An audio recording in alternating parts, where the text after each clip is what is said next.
Happy Saturday and happy spring game days. The Gamecocks are set to hold their annual Garden and Black spring game tonight at 7 at Williams-Brice Stadium. Now, during the regular season, we like to do a segment around here called the 2-Minute Drill, where we share our weekly keys of the game. Spring game tonight, a little bit different.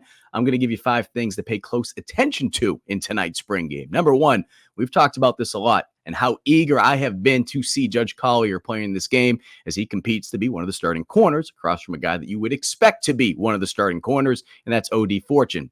Unfortunately, over the last 24 hours, I have learned that Collier is dealing with a lower body injury and is expected to be limited tonight. If that is the case, look for Vicari Swain to continue to have a phenomenal spring as he looks to continue to put pressure on as he's trying to be the starting corner out there. And also look at for guys like Emery Floyd and David Spalding to get extra reps tonight as well.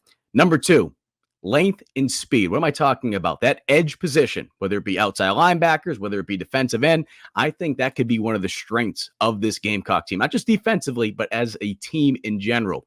When you look at that outside linebacker room, starting with a guy like Bam Martin Scott, and then you look at the defensive end room, starting with a guy like Brian Thomas Jr., I think South Carolina can cause a lot of problems off the outside. We saw it a little bit towards the end of last season, using that 3-man front. I don't know how much we'll see it today. I hope we see it just a little bit, though, just to give us a taste, because not just those guys, but some of the new additions, whether it be via the transfer portal, even some of the younger guys over the last 2 years that USC has been able to add, whether it's Dylan Stewart, of course, the true freshman 5-star, or a guy like last year, Desmond Umeozulu, who played in 12 games. He's heading into a sophomore season. Would love to see the pressure come from the outside today. Number 3, who's going to step up at wide receiver? Luke Doty, 13 receptions last year. He is your most productive wide receiver for USC, returning this season. They obviously added 3 players via the transfer portal, and one of those wideouts we've heard a lot about this spring.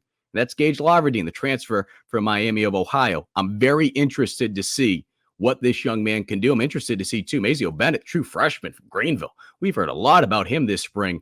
Let's see what he can do today, as well as Jared Brown. Those 3 guys are the ones that I'm very interested to see. Not saying that there's not other talented guys in that room, but those are the 3 I'm especially excited to see today. Number 4, prove yourself at running back.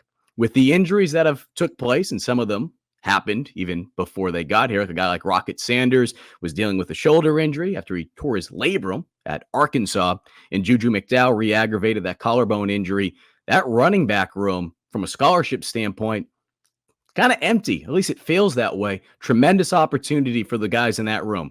Oscar Attaway Jr., the transfer from North Texas. We've heard a lot about what he can do, not just as a running back in terms of running football, but his versatility, pass protection. I want to see that. I want to see his ability to make an impact as a pass catcher, something that he did at North Texas. In addition to that, the transfer from South Carolina State, Juwan Howell. We've heard a lot about Howell.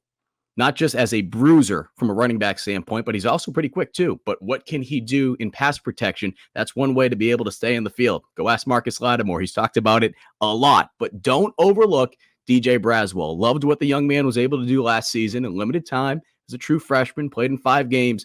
Don't overlook Braswell. Great opportunity for him today as well. And lastly, the offensive line.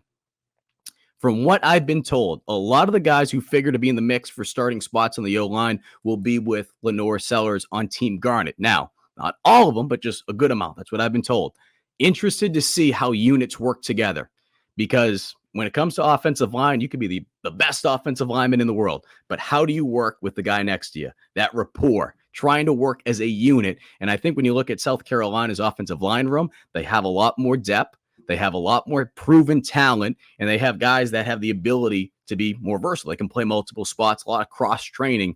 That's one thing offensive line coach Lonnie Teasley has talked a lot about this spring. So be sure to watch those things tonight in the spring game. Be sure to follow Gamecock Central all night long. We'll keep you locked in, and be sure to keep it locked in to GamecockCentral.com for all your football and Gamecock news. Till next time, I'm Mike Yuba.